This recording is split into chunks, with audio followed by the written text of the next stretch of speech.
In this episode of Locked On NHL Prospects, we're continuing our countdown of the top prospect pools in the entire league, looking at our 17th, 16th, and 15th top-ranked pools, the St. Louis Blues, Dallas Stars, and Los Angeles Kings.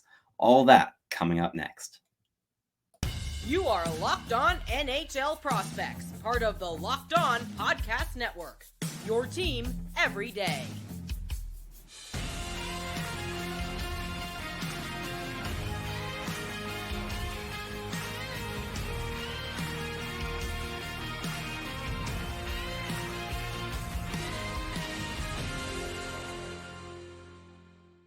As always, thank you for making us your first listen of the day. And before we jump into our episode, please remember to like and subscribe and leave a comment if you're watching this on YouTube. This episode is brought to you by FanDuel Sportsbook, official sportsbook of Locked On. Make every moment more. Visit fanduel.com/lockedon to get started. Starting off at number 17, we've got the St. Louis Blues, who at the 2023 NHL draft had 3 first-round draft picks and picked players that were playing in Sweden with all 3 of them. This is a prospect pool that is headlined by newly selected Dalibor Dvorsky down the middle and last year's first-round draft pick Jimmy Snuggerud as a right winger. On top of that, they got Otto Stenberg in the first round this year, which I thought was a tremendous selection. Jake Neighbors continues to progress. Zach Bolduc is a decent prospect. Zach Dean was acquired recently. Simon Robertson's good. There's a lot of names in this pool. And while there isn't the same type of upside of other pools that we've already looked at, like namely the New Jersey Devils, who have guys like Simon Nemec and Luke Hughes, there's a ton of depth. And a lot of these pieces really fit what the Blues are trying to build with their team moving forward, which is always something I look for in terms of how cohesive a prospect pool is it. Do these players seem like they're going to be getting the amount of or the right type of development that they need in order to be the most productive and good versions of themselves on the ice against NHL competition? And I think the Blues are getting better at that with time, with their drafting. While Dvorsky was picked higher than I would have been comfortable picking, I was mainly happy that he didn't go inside the top 9 because I thought that would have been a real reach in terms of upside. But where they picked him at 10th overall, I think is completely reasonable, especially with what they need. This is a team that recently lost Ryan O'Reilly, and they're picking a player who has some stylistic similarities to O'Reilly. Dvorsky is a very solid defensive piece who is also a high-end goal scorer. He can score very, very easily from the bumper position on the power play. He has a good one-timer release. It is a real threat, and I think it will be at the NHL level once he gets there. And while he's not the highest-end playmaker or even distributor of the puck, he has enough skills that make for a pretty projectable NHL role. He's a strong handler that he uses to diffuse pressure in small area situations. He's a good goal scorer. He knows when to divert to his line mates when he's under too much pressure. He rarely tries to do too much with the puck on his stick. He moves very, very well off puck in the offensive zone. He finds space very, very seamlessly, especially around the slot and especially on the man advantage. And he is a completely reasonable selection in this range for the Blues. Otto Stenberg is more fun in my mind. I'm not sure he projects better, but he's definitely more fun.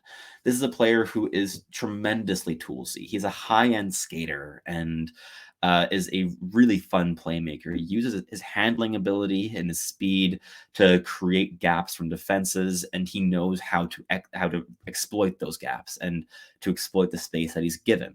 And he was doing that even in the SHL last season in quite impressive viewings. I always thought he looked a lot better against pro competition than he did against junior competition, where he was forced to problem solve with a lot less that he was given. And he made use of basically every opening that he had.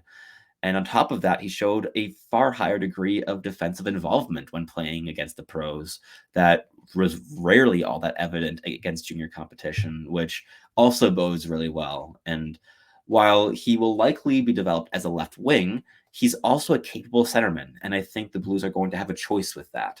While I do think he is a great complement to Dalibor Dvorsky, and if you were to play them on the same line, you would want to have Dvorsky down the middle. There's a good plan B option there of if you don't want them on the same line, Stenberg can fill in those gaps, and having versatile players down the lineup is always a great luxury to have. On top of that, Theo Lindstein is a pick in the first round, not one I would have made. I didn't have him ranked inside my top 65, I don't believe. And yeah, he does simple things very effectively. He moves the puck decently well. When he's pressured, he finds the first option pretty consistently. But this isn't a player who pushes the pace or is really going to be a high-end difference maker in the NHL, and that to me is a bit of a red flag for a first-round selection. That said, I can understand how the Blues got to this decision.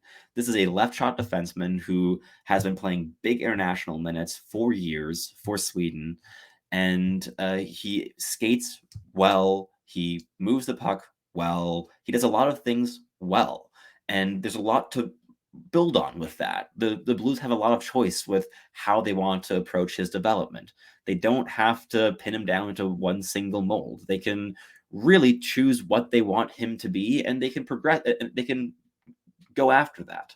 Whether or not there is real top four upside remains to be seen, and I'm a little bit of a skeptic on that front.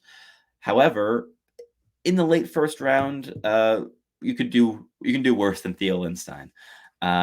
And on top of that, there are a lot of other names in this prospect pool that really bump St. Louis up a couple notches. Jimmy Snuggerud, I think, is the best prospect in this pool by a decent margin. His D+1 progression was unbelievable. One of my worst personal ranking decisions was having him 33rd overall in 2022. Within a couple months of the 2022-2023 season starting up, I was already reconsidering that and regretting my ranking choice.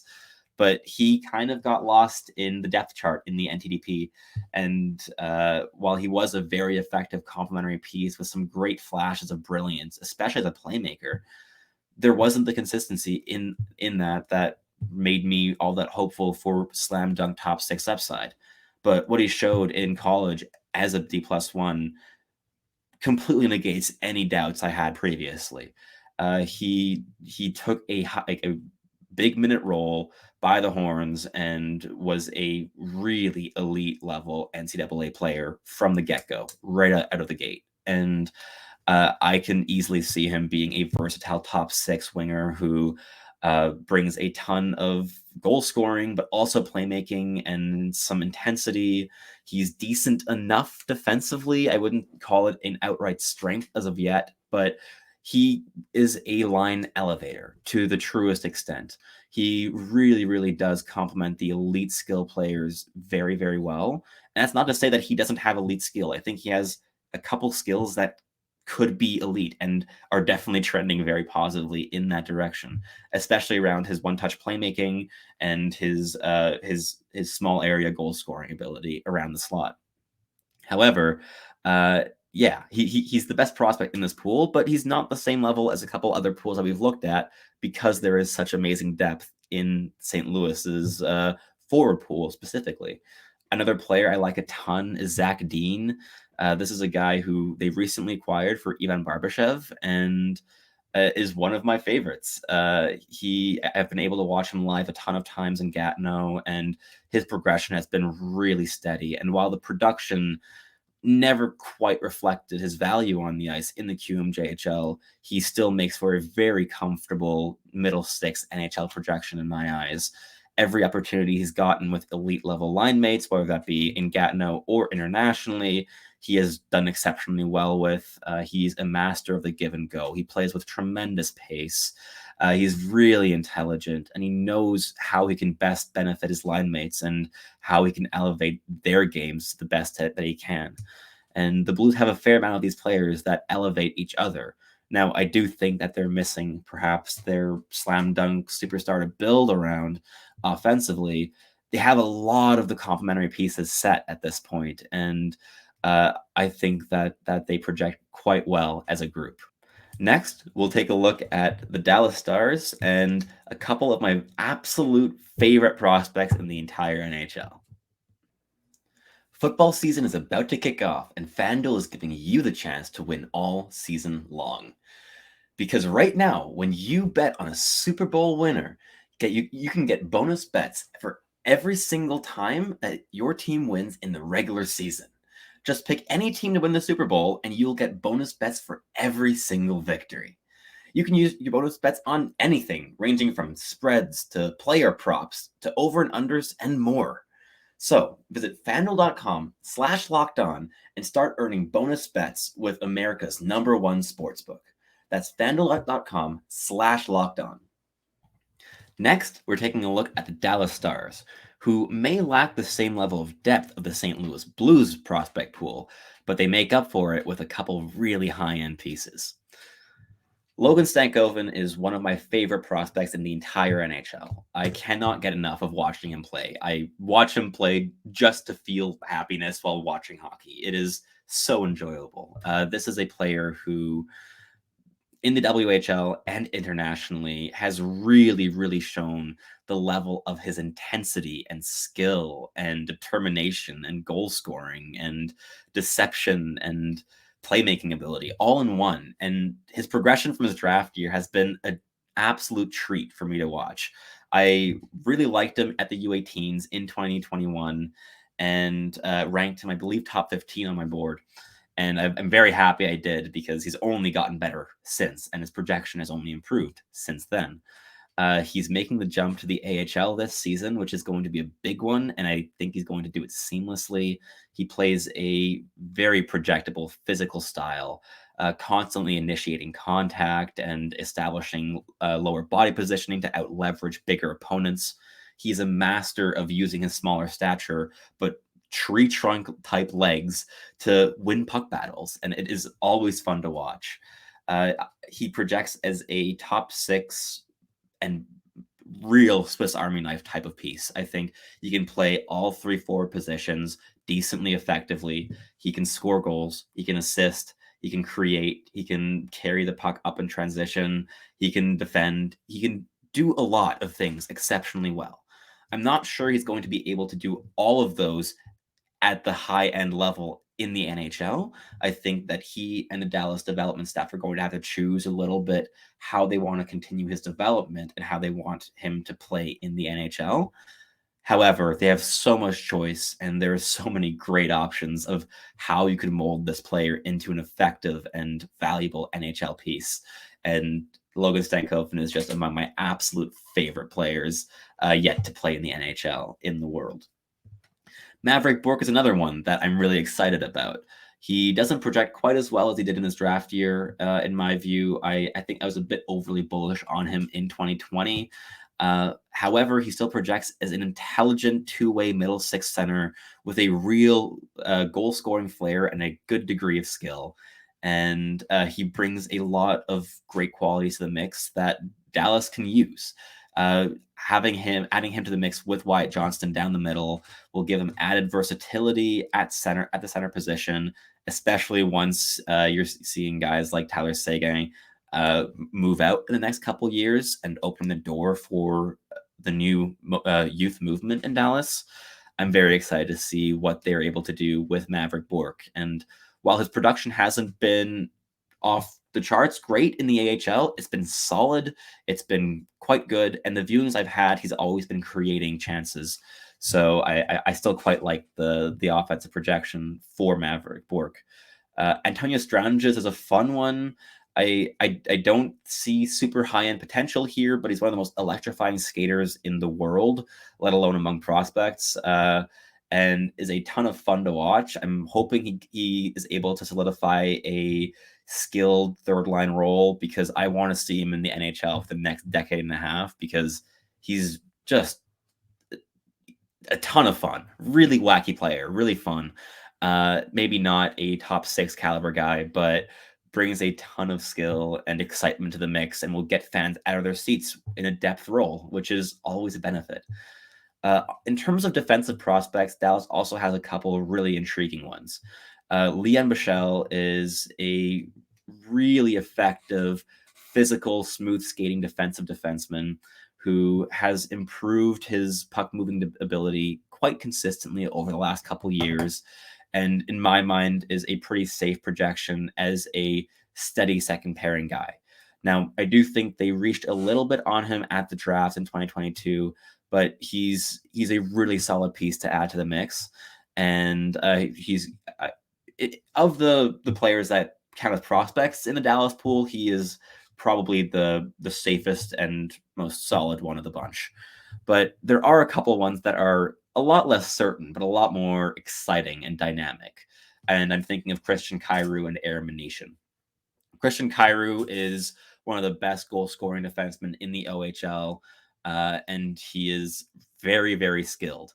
But there are two big concerns in his game. On the one hand, his skating is significantly subpar, and it will need to improve in order for him to maintain his current style to even play against pro competition in the AHL, let alone the NHL. That said, he has a tremendous amount of skill, and with time and with development, I am of the belief that he will be able to be a number 4 or maybe even number 3 offensive piece. He will be able to quarterback a power play without issue. He's a very strong passer, very threatening point shot as well. And especially when he activates in the offensive zone, he can really make things happen. He processes the game very quickly, makes great like 1-2 passing plays with teammates, and exploits open space consistently in the OHL. But when he has less time and space to work with, when he jumps up a level in a year or two, I have a couple concerns of how that's going to go. But for the time being, he is a really promising, exciting offensive defenseman.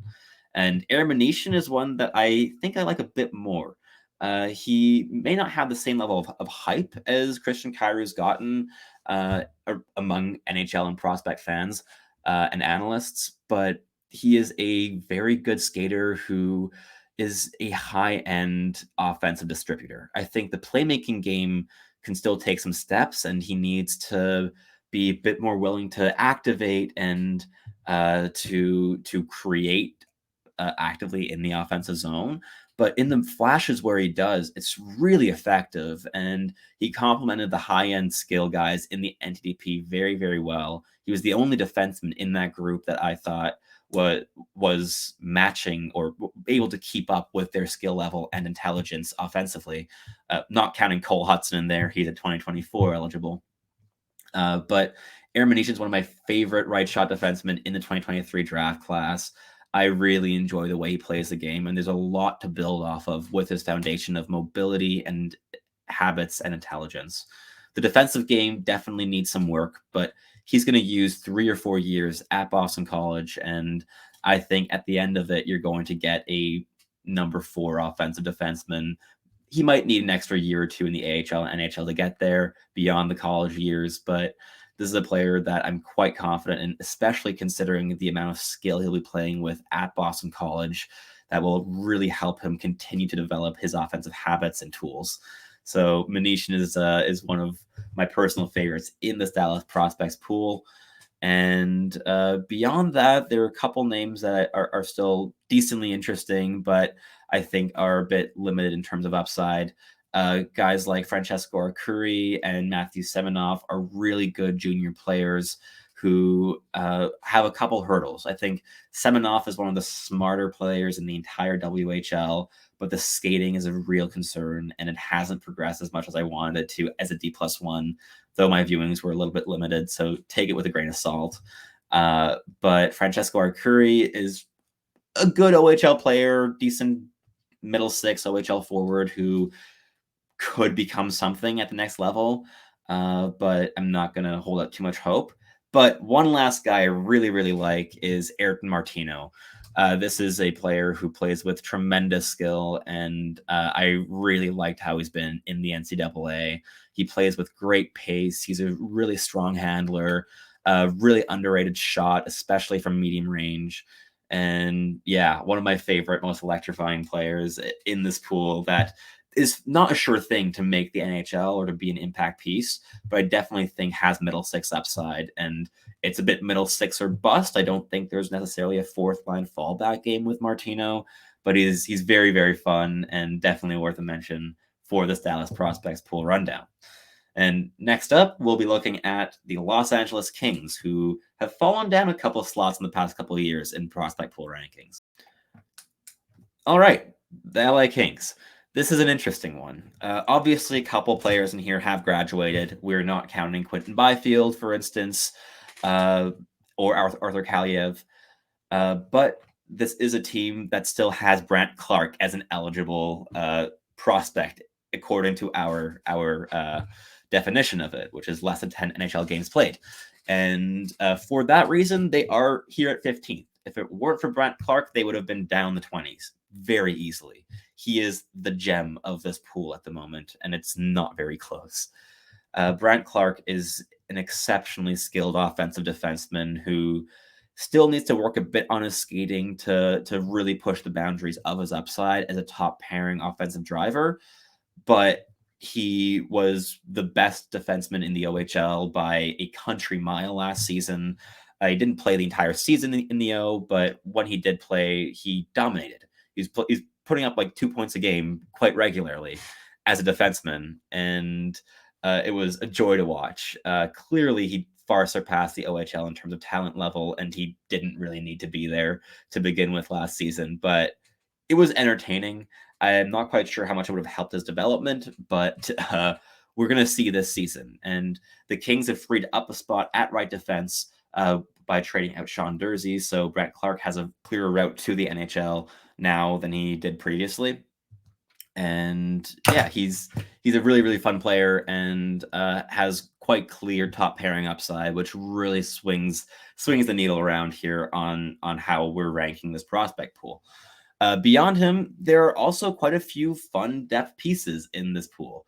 Guys like Cohen Ziemer, who is a really, really good goal scorer and one of the better handlers in the 2023 NHL draft class. The skating needs a ton of work for sure, but I really liked his combination of off-puck movement in the offensive zone, physicality, and handling skill.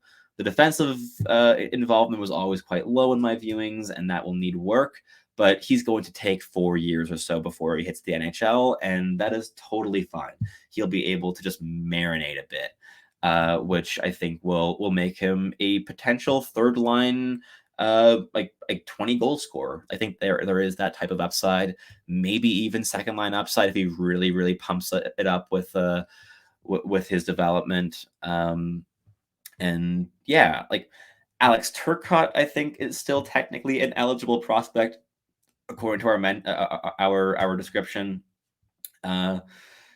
which is a bit of a tough one. I mean, his development has not gone very, very well, but there is still a lot of intelligence in the way he plays, but injuries have just absolutely ravaged him. And the type of dominance that he showed in his draft year season just hasn't been there at all for the last 2 or 3 years, which is really quite sad to see. But he's still a prospect in here. I still think there's third line upside with Turcotte, but the top 6, like seemingly slam dunk upside that was there previously has really quite faded away.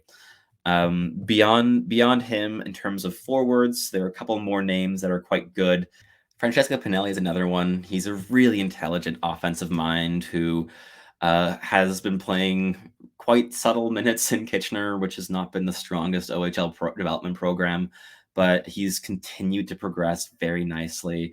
I still really like his middle six upside down the middle as an offensive distributor, and he moves very, very well off puck to find space in the offensive zone, and defensively consistently engaged and just disrupting plays, especially on the back check as well. I'm quite a big fan of the way he plays the game. Same thing with Jack Hughes. This is a player who had a really, really rough D+1. This is the NCAA Jack Hughes, not the New Jersey Devils Jack Hughes. And he barely put up any points as a D+1 at Northeastern.